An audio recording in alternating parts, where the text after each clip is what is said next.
Welcome back नाज़रीन। Programme के इस हिस्से में हमें ज्वाइन किया है ब्रिगेडियर रिटायर्ड फारूक हमीद साहब हैं, सीनियर एनालिस्ट हैं। बहुत शुक्रिया ब्रिगेडियर साहब आपका हमें ज्वाइन करने के लिए। नुमान कैसे साहब हैं, लॉ एक्सपर्ट भी हैं, सीनियर एनालिस्ट हैं, स्टूडियो में ज्वाइन कर चुके हैं। बहुत शुक्रिया नुमान आपका भी हमें ज्वाइन करने के लिए।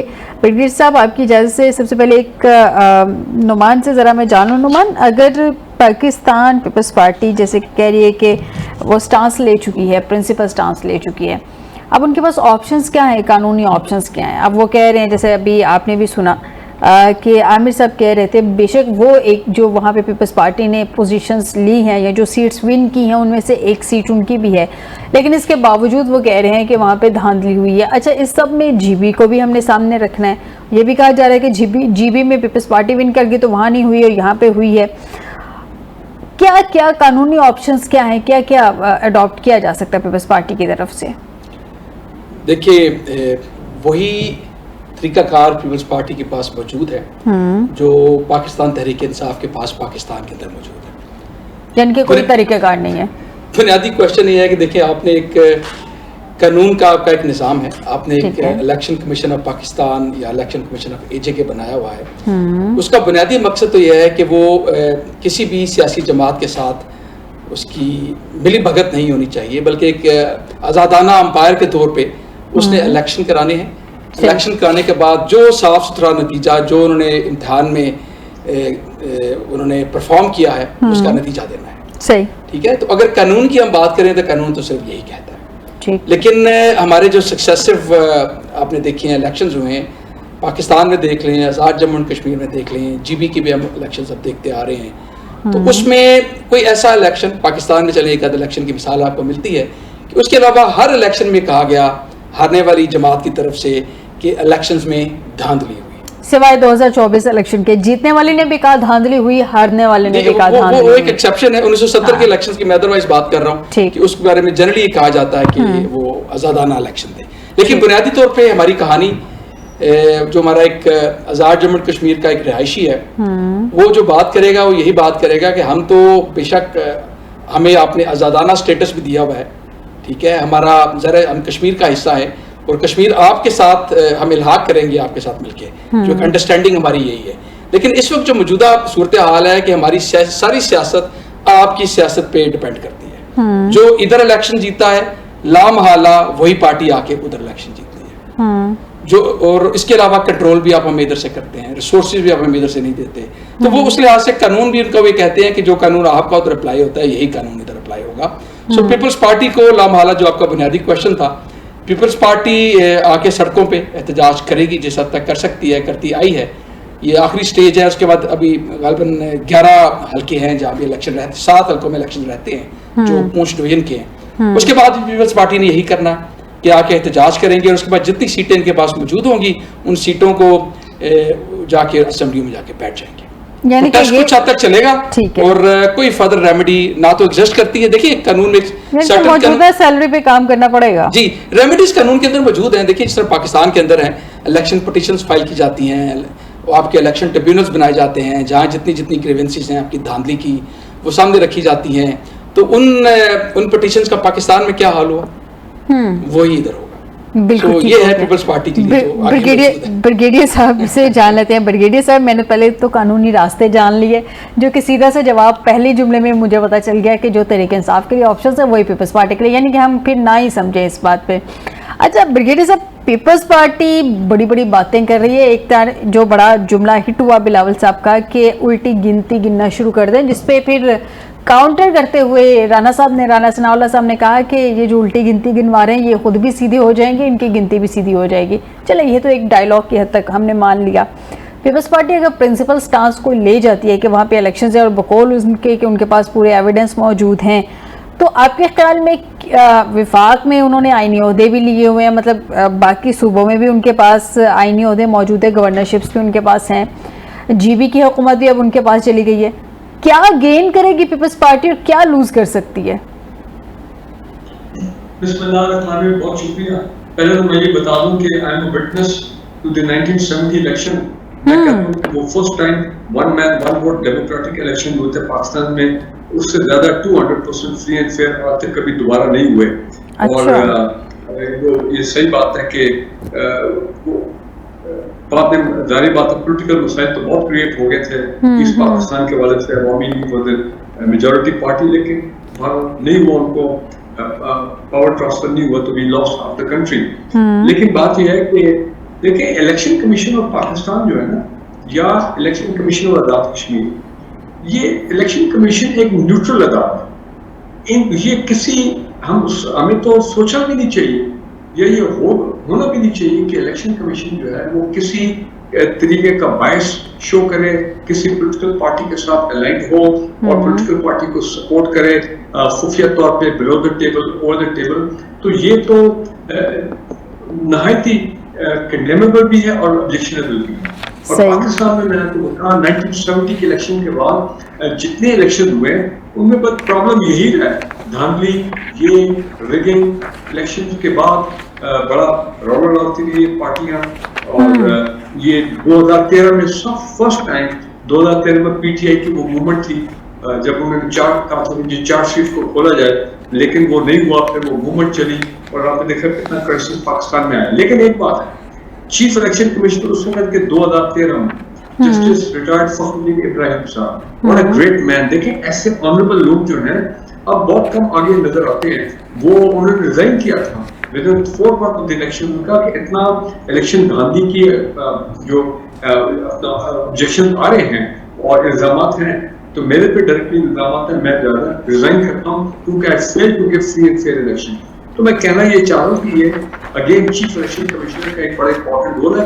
پاکستان کے کیس میں آپ دیکھ لیں کہ وہ چیف الیکشن کمیشنر صاحب جو ہیں ان کا تو ٹائم پتہ نہیں کب سے 1.5 سال سے پورا ہو گیا ہوا ہے. اب وہ کہہ رہے ہیں پی ٹی آئی کی جو لیڈرشپ ہے وہ پرائم منسٹر صاحب کو فرق دکھ رہی ہے کہ آئین کے مطابق مشاورت ہونی ہے تو آپ مشاورت کا پروسیس شروع کریں تاکہ نئے چیف الیکشن کمیشنر اپوائنٹ کیے جائیں. But having said that let's come to the, میں سمجھتا ہوں کہ اپنا پیپل پارٹی نے بہت شو ڈالا.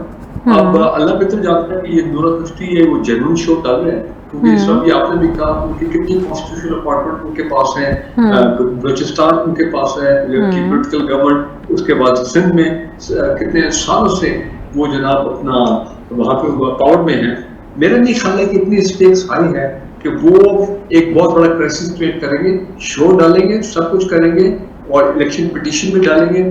لیکن ہمارے بھائی نے صحیح کہا، میرا خیال ہے وہ جا کے اپنا اے جے کے کی جو لیجسلیچر ہے، جو پارلیمنٹ ہے، اس میں جا کے بیٹھ جائیں. اب آپ دیکھیں نہ صرف بلاول بھٹو زرداری صاحب نے اپنا ریئیکشن شو کیا بلکہ ابھی شام تک کی تو اب آئی ڈونٹ نو اگر کوئی ڈیولپمنٹ ہوگی ہو، بٹ وہ ججز والی جو سمری ہے جو نئے ججز اپوائنٹ کرنے ہیں وہ بھی ایک کرائسس سچویشن ہے. لیکن وہ ایسی کوئی بڑی بات نہیں ہے کہ وہ تو ٹائم پیریڈ ہوتا ہے 10 دن کا، پھر 10 دن کا خود بخود وہ معاملہ ہو جاتا ہے. ہمارے جو لوئر بھائی ہیں وہ اس کے زیادہ آپشن ڈالیں گے. لیکن ایک بات ہے، ایک ریزنٹمنٹ ایک وہ جو ہے وہ آ رہی ہے پیپل پارٹی کی طرف سے اس وقت اپیرنٹلی. تو جو لگ رہا ہے کہ ان کی ریزنٹمنٹ جینوئن اور وہ پریشان ہیں اور وہ دے ٹرائنگ ٹو ایجیٹیٹ. لیکن میں نہیں سمجھتا اس سے زیادہ جو ہے وہ کوئی اور بات جو ہوگی. مسئلہ سارا یہ ہے کہ electronic voting machine P T I کے دور میں الیکٹرانک ووٹنگ مشین جو ہے ڈیولپ بھی ہوئی تھی، پروٹوٹائپ بھی بنے تھے، ٹرائل بھی کیے گئے تھے، ٹھیک ہے. لیکن وہ جو ہمارے الیکشن کے مافیات ہیں especially with in the political party جو مینوپولیٹ کرتی ہے، پہلے بیلٹ باکسز میں اسٹفنگ بھی ہوتی ہے وغیرہ یہ وہ، تو انہوں نے وہ ای وی ایم والا جو معاملہ اس کو آگے چلنے نہیں دیا. میں سمجھتا ہوں کہ یہ پاکستان میں اگر آپ کو جینوئن لوگ چاہیے الیکٹ کر کے جو لوگوں کی ول آف دا پیپل کے مطابق لوگ الیکٹ ہوں، جس طرح لوگ ووٹ ڈالتے ہیں، لائنوں میں کھڑے ہوتے ہیں، صبح 6 بجے لوگ آ جاتے ہیں، 10 بجے ان کی باری آتی ہے ووٹ کرنے کے لیے اور وہ بڑی ایمانداری سے اپنا ووٹ ڈالتے ہیں. تو اگر اس ان کی ووٹوں کے ساتھ کھلواڑ ہو جائے تو پھر یہ people lose interest in the democratic system of the country. تو لہٰذا یہ بہت ضروری ہے کہ ہم نے بہت کچھ پچھلے 4-5 دہائیوں میں یہ دیکھ لی اس قسم کے الیکشن کے یہ تمام معاملات کہ ہمیں چاہیے کہ یہ الیکٹرانک ووٹنگ مشین کی طرف جائے. اگلے الیکشن ای وی ایم کے ہوں and they would automatically be free and fair. کوئی آر ٹی ایس نہیں کرے گا، کوئی آر او کے الیکشن نہیں کہے گا، ایک جنرل الیکشن. اور اس میں یہ کہ عوام بھی مطمئن ہوں گے، جو لوگ آئیں گے وہ جنرل عوامی نمائندے ہوں گے. اینڈ پیپل لوگوں کا دیکھیے سب سے ضروری بات یہ ہے کہ ان کا جو ہوپ ہے سسٹم وہ ہم نے دوبارہ بحال کرنا ہے. اور یہ بیسکلی ذمہ داری تو پھر وہ یہ پولیٹیکل پارٹیز کی ذمہ داری ہے جو پاور میں آتے ہیں اگر وہی پولیٹیکل پارٹیز کمپرومائز کر رہے ہیں for the sake of power, ٹھیک ہے نا جی, تو پھر یہ تو پھر معاملہ جو ہے نا وہ جو محسن نقوی صاحب نے کہا کہ جی وہ معاملہ جو ہے سسٹم جو ہے وہ تو کلیپس کر گئے. تو پھر اس کا مطلب وہ خود ہی مہر لگا دیں گے. ایسی پارٹیاں ان کی اسٹیٹمنٹ پہ پہلے بہت شاؤٹ کیا, انہوں نے کافی اعتراض کیا ان کے اسٹیٹمنٹ پہ, بعد میں خود ہی مہر بھی لگا رہی ہیں. بلگیر صاحب آپ کی طرف آتی ہوں, ٹاپک تھوڑا سا چینج کرنا ہے. نعمان, آپ کو کیا لگتا ہے کہ کہا جا رہا ہے کہ مکہ معاہدہ خالصتاً دفاعی نوعیت کا معاہدہ ہے.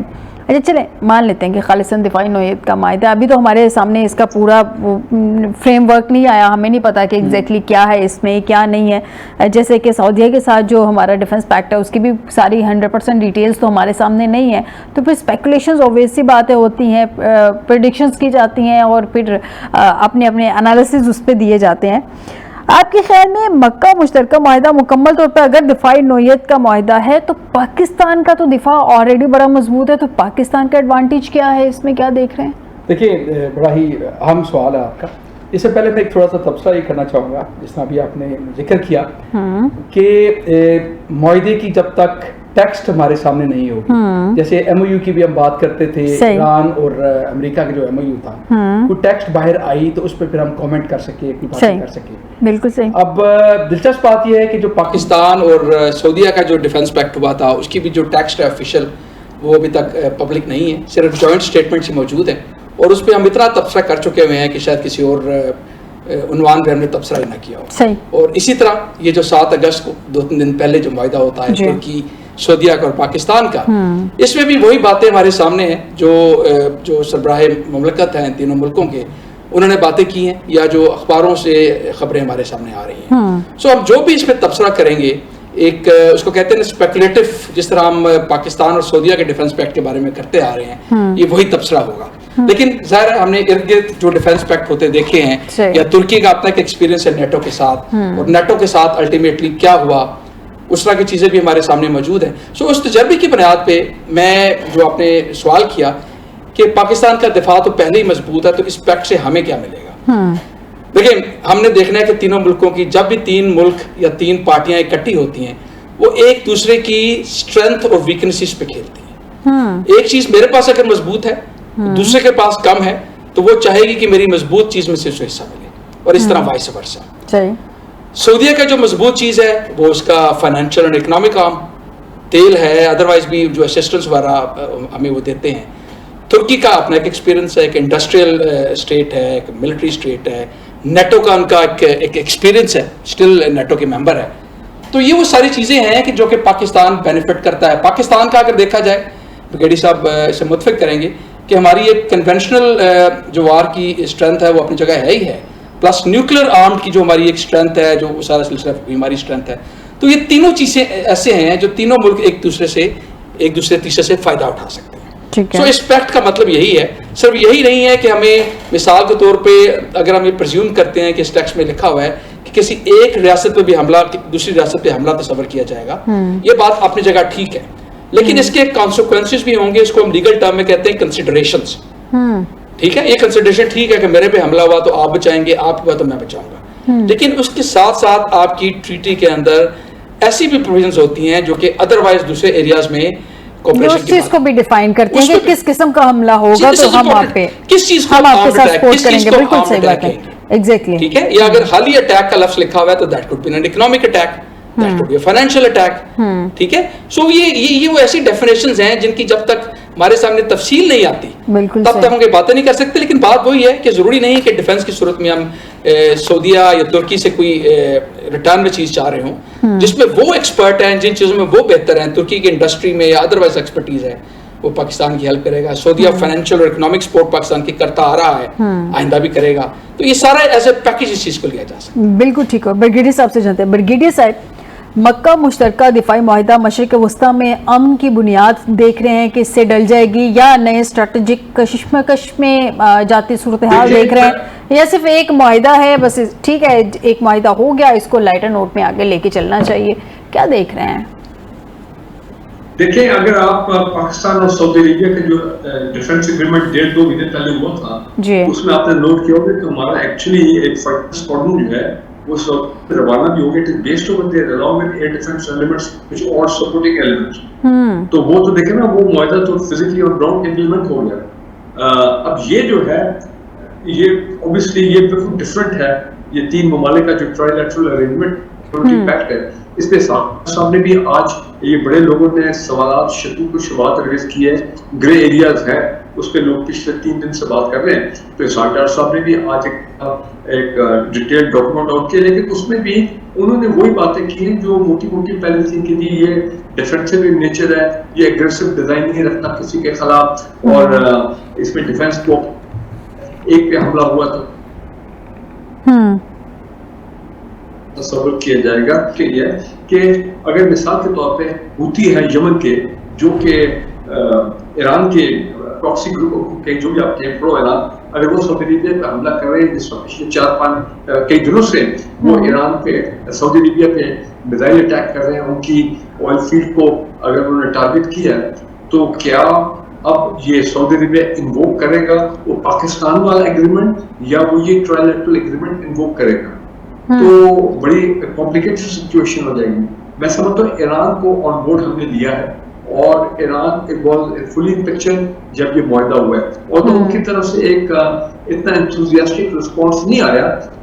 ठीक है गुजारा लाइक रिस्पांस है कि ये हमारे खिलाफ नहीं है वगैरह ये तो बात भी सही है. ये अलायंस ईरान के खिलाफ नहीं है.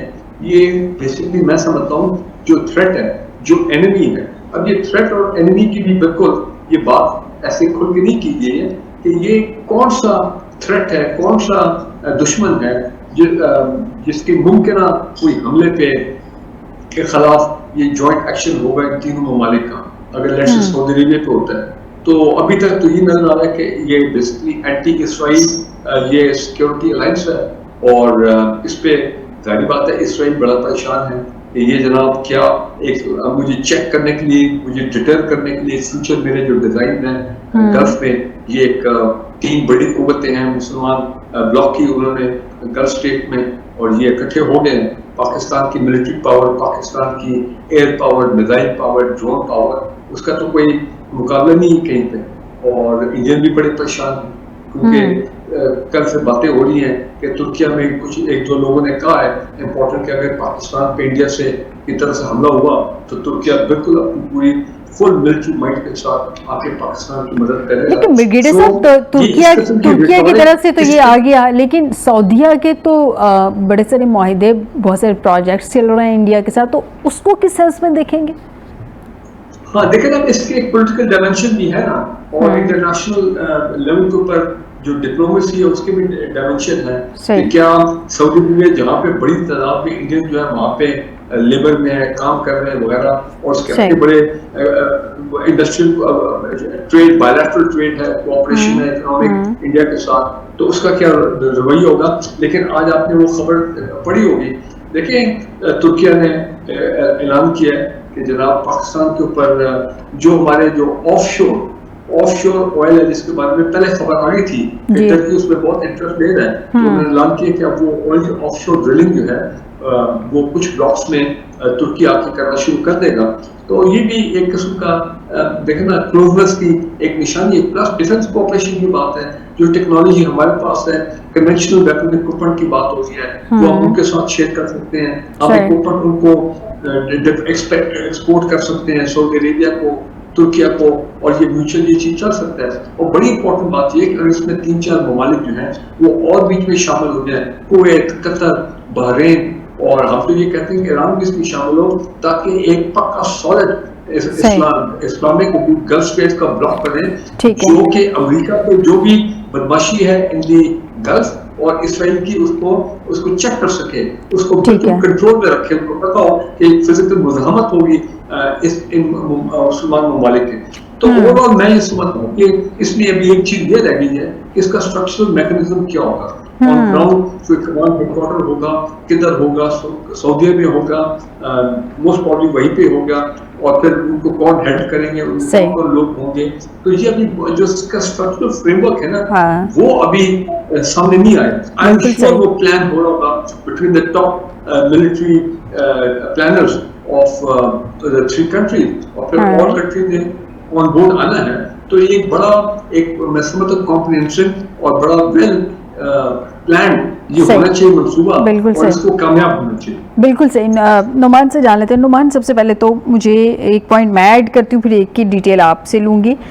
इसहाक डार साहब ने कहा कि माहदे का एक अहम असूल ये है कि तीनों ममालिक में से किसी एक पर बैरूनी मुसल्लह हमला जो है तमाम ममालिक पे हमला तस्वुर किया जाएगा। चलें, ये तो एक चीज़ हमारे सामने आ गई, लेकिन ये कहा जा रहा है कि ये असूल अक़वाम मुत्तहिदा के चार्टर के आर्टिकल 51 के तहत इनफरादी और इज्तिमाई दिफा के हक़ से हम आहंग है। ये हमारे देखने वालों को ज़रा ये अक़वाम मुत्तहिदा के चार्टर के आर्टिकल 51 की ज़रा डिटेल्स बता दें। जी, अच्छा सवाल है आपका।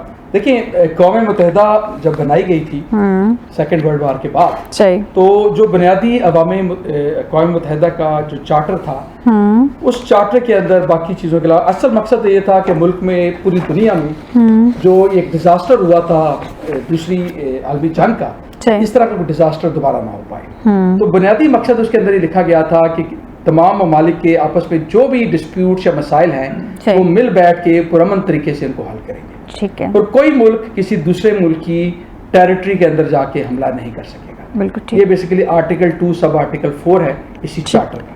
ये है वो बुनियादी असूल, जनरल प्रिंसिपल जो कि अक़वाम मुत्तहिदा का चार्टर तय करता है। ठीक।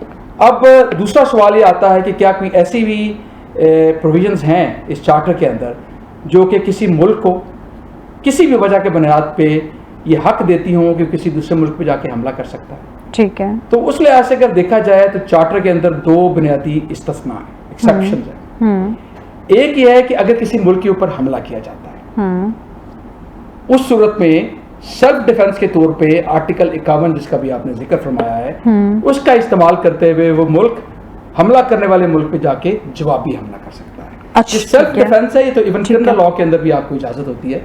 कोई शख्स अगर आपको मारने आया है तो अपनी जान बचाने के लिए आपको प्रोपोर्शनली रिस्पॉन्स उस पर आप कर सकते हैं। ये चीज़ मौजूद है। और ये एक अलहदा बात है कि अमेरिका पिछली 3-4 दहाइयों में इस सेक्शंस का इसके साथ, इस प्रोविजन के साथ क्या खिलवाड़ करता रहा है। जैसे वेपन ऑफ मास डिस्ट्रक्शन में प्रिएम्प्टिव सेल्फ डिफेंस की बात की अमेरिका ने इराक के अंदर, कि ये कहा गया कि आपने यूनाइटेड नेशन की चार्टर की खिलाफ वर्जी की है, आपने तो हमला किया ही नहीं गया, तो किस सेल्फ डिफेंस की आप बात कर रहे हैं। उन्होंने कहा कि क्योंकि इराक के पास वेपन ऑफ मास डिस्ट्रक्शन है, ये इनको हमारे ऊपर खिलाफ करेंगे तो लामहला में जवाब देना पड़ेगा। तो इससे पहले कि वो खिलाफ करे हम कर लेते हैं। सो ये एक अजीब सी टर्म कॉइन की गई, इसको प्रिएम्प्टिव सेल्फ डिफेंस कहा गया। बिल्कुल सही। बहरहाल एक बात कहीं और निकल जाएगी।